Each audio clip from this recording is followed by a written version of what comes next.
High, this is Diptima. First ভিডিওটা করার পর এটা সেকেন্ড নাম্বার ভিডিও আমার প্ল্যান্টেড অ্যাকোরিয়ামে। অ্যাকচুয়ালি ফার্স্ট ভিডিওটা করার পর সবার খুব পছন্দ হয়েছে, সবাই আমাকে পার্সোনালি মেসেজ করেছে, বলেছে।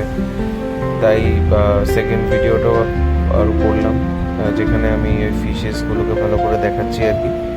তো বেসিক্যালি এটা আমার একটা মানে পার্সোনাল চ্যানেল, যেখানে আমি আমার নিজের হবি যেগুলো সেগুলো নিয়ে আর কি বেসিক্যালি ভিডিও বানাবো বা ভিডিও আসবে ইন ফিউচার।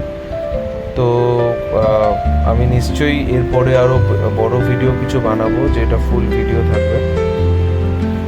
তো আপাতত এখন কনফিডেন্স লেভেল গ্রো আপের জন্য ছোটো ছোটো ভিডিও করা, ভিডিও ছাড়া। তো ভালো লাগলে অবভিয়াসলি পার্সোনাল মেসেজ পাঠাবে, তার সাথে সাথে প্লিজ কমেন্টও করো, যাতে আমাকে আরও মোটিভেট করে। তো কমেন্ট করো, দেখা হবে নেক্সট ভিডিওতে। টাটা।